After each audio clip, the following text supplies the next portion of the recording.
O que aconteceu no Irã, aqui no Irã, nas últimas 2 semanas, é que basicamente tivemos recentemente o Fórum Econômico Mundial, onde Scott Bassett, o secretário do Tesouro dos Estados Unidos, falou sobre como eles fizeram de tudo para colapsar a moeda iraniana e, empurrar essas pessoas para esse tipo de sofrimento e então, de alguma forma, manipular a situação no Irã.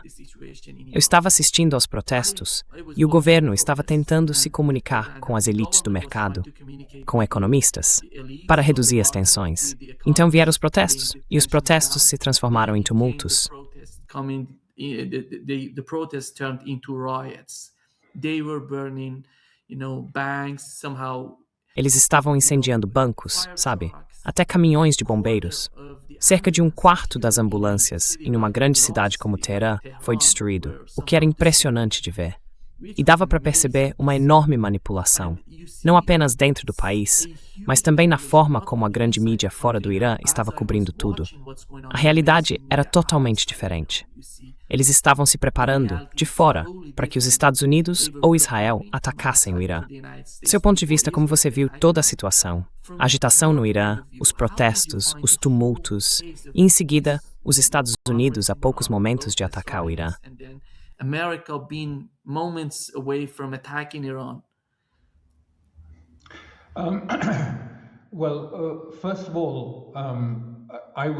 Bem, antes de tudo, eu estava analisando a situação do ponto de vista de tentar obter uma compreensão clara do que realmente estava acontecendo. E veja, havia basicamente 2 fases nisso. Houve a fase em junho, e naquela época houve uma surpresa, se quiser, um ataque surpresa, porque Trump havia acabado de anunciar que haveria negociações com o Irã 2 dias depois. O ataque ocorreu na sexta-feira, 13 de junho, e no domingo, Witkoff e sua equipe deveriam estar em Omã para retomar as negociações com o Irã. Foi uma manobra de engano. Tinha a intenção de pegar o Irã desprevenido. O que aconteceu naquele dia foi um ataque surpresa. Isso foi diferente do que está acontecendo agora, mas houve a inserção de pequenas unidades secretas no Irã. Eram pequenas células, e não unidades completas, equipadas com drones de ataque e também mísseis antitanque.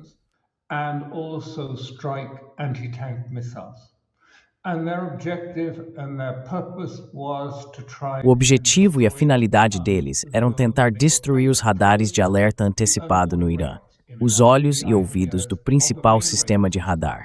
Quero dizer, tratava-se apenas da rede de radares local. E eles realmente destruíram parte dela. Mas isso pegou o pessoal aeroespacial da Guarda Revolucionária Islâmica, de surpresa, acredito, porque eles não sabiam. De repente estavam sob ataque e não faziam ideia de onde ele vinha. Levou algumas horas, ou boa parte de um dia, para perceberem que o ataque vinha de dentro do Irã. As pessoas que o executaram estavam muito próximas dos locais que visavam, usando armas antitanque e pequenos drones que cabiam em uma mala, contrabandeados para o Irã com esse propósito. Levou um tempo até que eles descobrissem isso.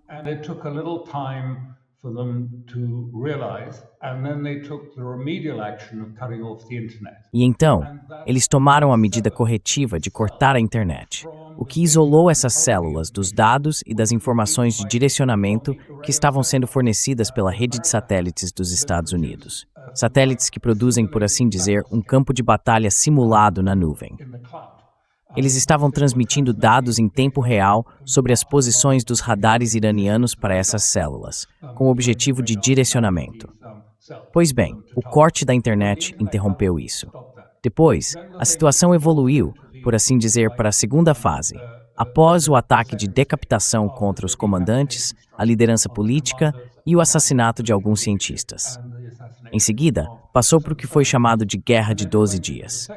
Não quero entrar em detalhes sobre isso, exceto para dizer que depois de cerca de 4 dias, Israel pediu a Trump que concordasse e organizasse um cessar-fogo.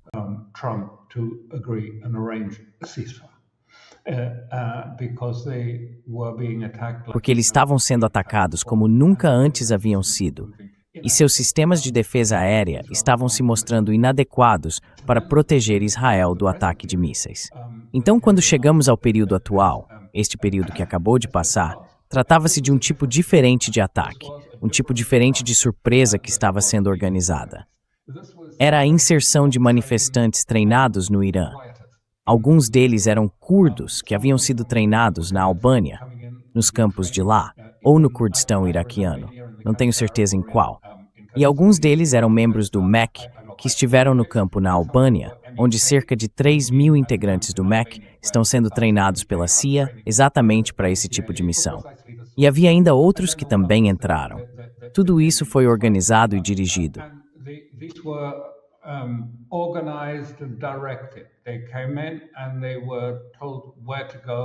Eles chegaram e foram informados para onde ir e o que fazer. Mas o plano deles foi, acho eu, também um tanto inesperado, pelo menos para mim. De qualquer forma, este era, você provavelmente se lembra, o famoso tomo chamado A Gestão da Barbárie. Não sei quem o escreveu, mas me disseram que possivelmente era um egípcio. Este era o manual do ISIS para criar medo absoluto e desordem em uma sociedade por meio de barbárie e violência sem restrições. E este tem sido o texto do ISIS usado ao longo do tempo. O objetivo era que a violência fosse extrema, com ataques a coisas que você não esperaria. Bancos, mesquitas, todos os elementos do Estado. Eles também atacaram iranianos inocentes, de forma cruel e realmente brutal.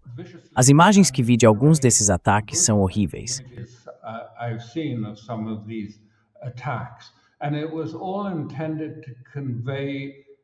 E tudo isso tinha a intenção de transmitir a mensagem de uma espécie de colapso completo, você sabe, de um edifício em ruínas e em chamas que representava o Estado iraniano, que estava em fogo, queimando, desmoronando e todos fugindo do prédio. Nesse contexto, Netanyahu e os israelenses, acredito, haviam convencido os americanos a intervir naquela situação em que a casa estava pegando fogo e as pessoas fugiam por causa do perigo que sentiam. E tudo estava simplesmente desabando, o prédio desmoronando enquanto queimava. Eles acharam que seria um trabalho fácil. Com uma pequena operação militar, entrariam, ajudariam os manifestantes e o Estado implodiria, colapsaria e estaria acabado. E o Irã então ficaria mais ou menos como a Síria ficou depois que o Sr. Assad deixou a Síria.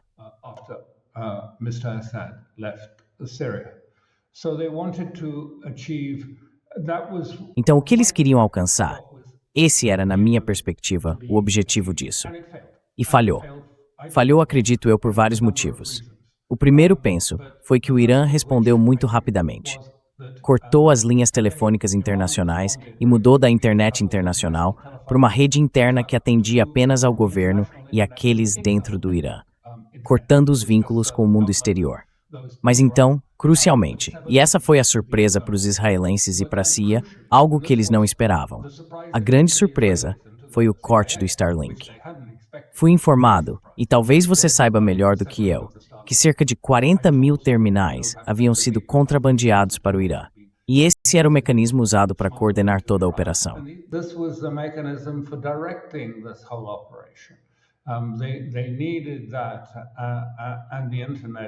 Eles precisavam disso, e da internet para dizer às pessoas para onde ir, como agir, como se unir. E eu acho que nos bastidores havia também outro plano, que era a balcanização do Irã. Assim, o elemento curdo que entrava na província de Kermanshah, no Irã, estava sendo orientado a criar uma constituição e uma estrutura para um Estado separatista dentro do Irã. E outros também. Quero dizer, não sei se os Baluch estavam fazendo isso ou não, mas claramente isso fazia parte do plano de Israel mais do que dos Estados Unidos. Sabe, os Estados Unidos ainda pensavam em termos de mudança de regime e da diáspora. Os Bahá'ís viriam e assumiriam o controle. Mas esse nunca foi o plano israelense.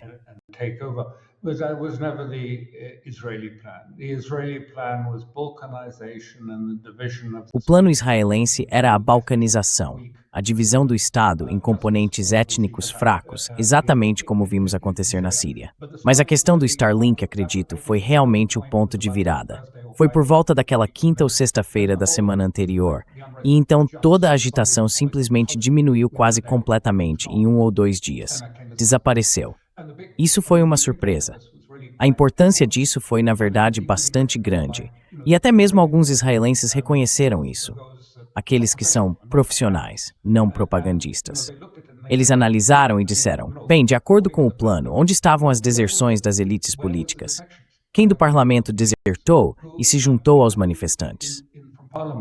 defected and joined the protesters? Who defected from the army, from the IRG? Quem desertou do exército, da Guarda Revolucionária, da Basij? Ninguém. Quero dizer, não houve nada de substancial. Não existia uma oposição real no Irã, e não houve, por assim dizer, fragmentação ou fratura na estrutura do Estado. O Estado saiu disso intacto. E os israelenses agora, em grande parte em suas avaliações de inteligência, admitem isso. Eu estava escrevendo sobre isso hoje, citando Ronen Bergman, que disse que a avaliação era de que a insurreição simplesmente não aconteceu. Ela parou, e o texto chega até a questionar se ela algum dia foi provável ou se teria alguma chance de sucesso. Or whether it was ever going to succeed. I mean, saying, well, trying again. Quer dizer, sabe, dizer que tentar de novo não vai funcionar. Essa é uma análise bastante importante da avaliação formal da inteligência israelense sobre o assunto. Se isso já chegou suficientemente a Washington, é claro uma questão diferente, porque Washington ainda está muito presa a certos esquemas de pensamento e compreensão sobre o Irã. Mas acho que, recentemente, o chefe em fim de mandato do Mossad foi se encontrar com Trump, David Barna. Claro, não sabemos o que ele lhe disse, mas suspeito que Trump saiba que foi um fracasso. E claro, agora eles estão tentando compensar isso. Of course, they're trying to compensate for it now. I mean, there's the coping going on. Quer dizer, há uma tentativa de lidar com a situação acontecendo. E essa tentativa é, bem, claro, nós não chegamos a realmente enviar muitas e muitas forças para a área. E sabe, talvez agora estejamos tendo que enviar muitas forças para a área, porque isso foi claramente um erro. Precisávamos de mais para que funcionasse e não as tínhamos posicionadas. Então é realmente, acho eu, mais do que qualquer coisa, um mecanismo de defesa. Porque os especialistas militares, e eu citei isso no artigo que escrevi, os especialistas militares que eu respeito, pessoas como Will Schreiber e outros, que realmente entendem do assunto, dizem que fomos novamente alvo de propaganda, de que uma força massiva está a caminho da região em torno do Irã, e que há navios, forças e mísseis. Forces and missiles being, and he says, this is just. E ele diz, sabe, estão chamando isso de a maior força já reunida no Oriente Médio desde esta ou aquela guerra, mas é pura bobagem. Não é verdade. No máximo, os navios e formações que estão chegando à costa do Irã podem ter, com uma margem de erro, cerca de 350 mísseis Tomahawk que poderiam ser disparados desses navios. Mas uma vez disparados, eles não podem ser substituídos facilmente, porque muitos dos navios precisam voltar ao porto para recarregar. E ele diz, sabe, 350 mísseis sobre o Irã, o tamanho do Irã, com seus sistemas de mísseis espalhados por todo o país, um país mais ou menos do tamanho da Europa. Bem, 350 Tomahawks podem causar algum dano, sim, mas vão destruir o Irã? Não. Are they going to destroy Iran? No. So, is it a bit more, is this... Então, sabe, é um pouco mais, de novo, mais um tipo de mecanismo de defesa para tentar agradar o Trump, caso ele decida que quer terminar o trabalho, como os israelenses. Mas acho que o que realmente importa é que, quero dizer, o Trump provavelmente entende que a inteligência estava falha, que o Irã era visto como um castelo de cartas, e que com um simples empurrão, essa insurreição o derrubaria facilmente. Então uma pequena força poderia, como o Trump gosta de dizer, entrar, boom, sair, uma operação muito rápida, limpa, uma grande vitória, um evento marcante, brilhante. Mas sabe, talvez não seja tão fácil assim. Não é a Venezuela. Não vai ser uma operação do tipo Maduro, em que alguns agentes da Delta Force entram, capturam o presidente e no dia seguinte ele está em um tribunal em Nova York. The next day he's in a court in New York. Não vai acontecer desse jeito. Até os israelenses admitem que em um momento anterior quiseram tentar assassinar o líder supremo, mas não conseguiram encontrá-lo. Então acho que é aí que estamos neste momento. No caos, nesse tipo de caos persistente de Davos e da Groenlândia e de todas as outras distrações, e com Zelensky dando lições aos europeus sobre suas deficiências depois que Howard Lutnick e Bessent também já haviam dito aos europeus o quão inúteis eles são. Não que eu discorde do essencial das observações dele, mas estou dizendo que foi um período completamente insano. Mas então, é claro, vemos o que aconteceu na Groenlândia, o que restou da OTAN, qual é o futuro da União Europeia, ela ainda existe? Tudo isso ainda é um pouco cedo para dizer com certeza. Quero dizer, o que tudo isso significa para eles?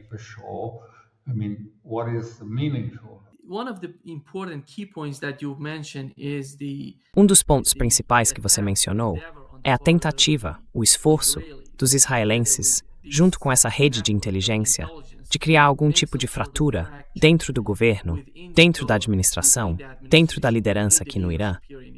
Um exemplo foi depois que a internet foi cortada.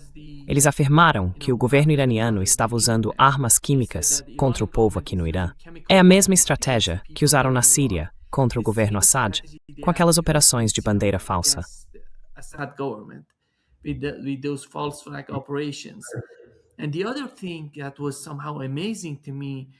E a outra coisa que me impressionou foi que disseram que Javad Zarif, o ex-ministro das Relações Exteriores do Irã, e o ex-vice-presidente do Irã estão em contato com Reza Pahlavi, que ele está enviando mensagens para Reza Pahlavi e trazendo mensagens de Reza Pahlavi para Rouhani.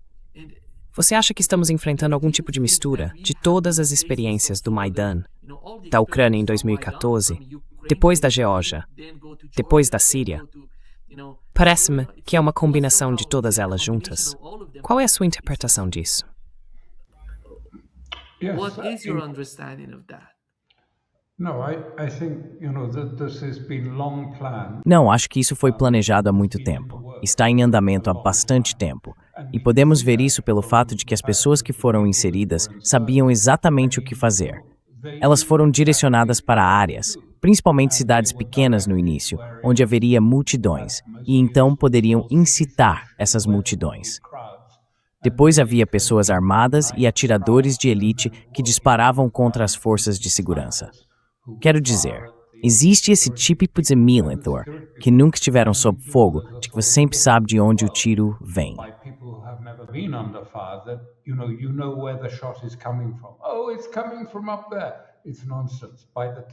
Ah, isso vem de lá de cima. Bobagem. Quando você ouve o tiro, a bala já está em você ou já passou. Você, na verdade, não sabe de onde está vindo. Então foi tudo uma acumulação de elementos que já estavam presentes. E o foco, claro, foi antes de tudo na economia, no colapso do real em Dubai. A venda descoberta do real desencadeou uma verdadeira emergência para os bazares e a classe mercante, porque você sabe, o negócio deles depende disso. Mesmo uma queda de alguns cent no valor do real, os essenciais.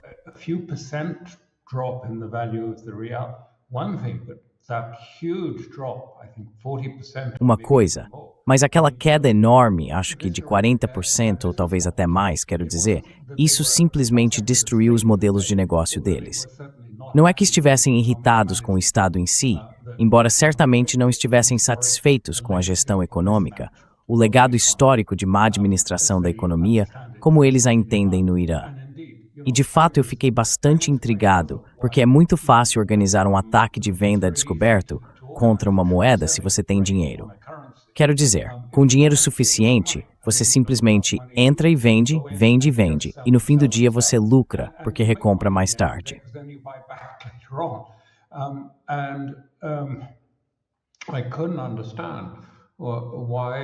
Eu não conseguia entender por que não havia algum tipo de acordo, um acordo de troca com a China ou algo assim, que o governo usasse para fazer a moeda voltar a um determinado nível. Eu sei que muitas das reservas estrangeiras do Irã ainda estão congeladas, mas a China se ofereceu para dar apoio financeiro. Mesmo assim, parece que ao longo desse período, não sei, estou falando sem conhecimento, os governos sucessivos não procuraram a China para fazer esse tipo de acordo. São acordos normais. A Rússia costuma sofrer ataques cambiais, ataques de venda descoberto. Lembre-se de que em certo momento eles levaram isso a tal extremo que o valor do petróleo chegou a ficar negativo por alguns dias.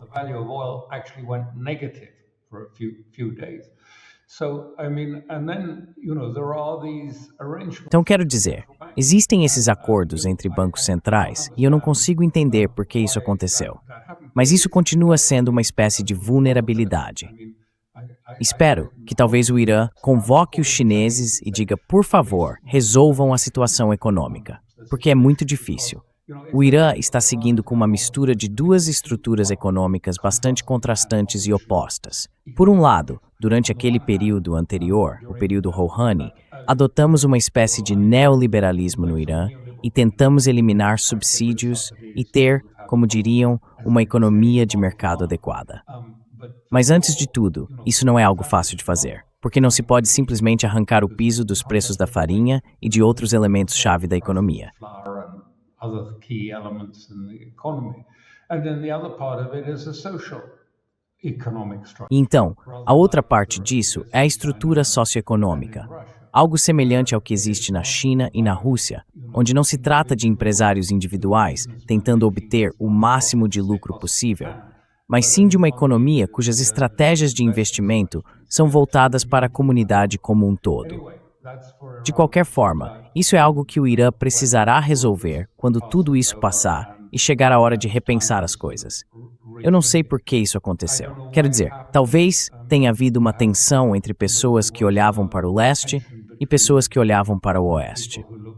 Mas seja o que for, certamente destacou o fato de que isso é algo que precisa ser tratado com muita seriedade. This is something that has to be addressed very seriously.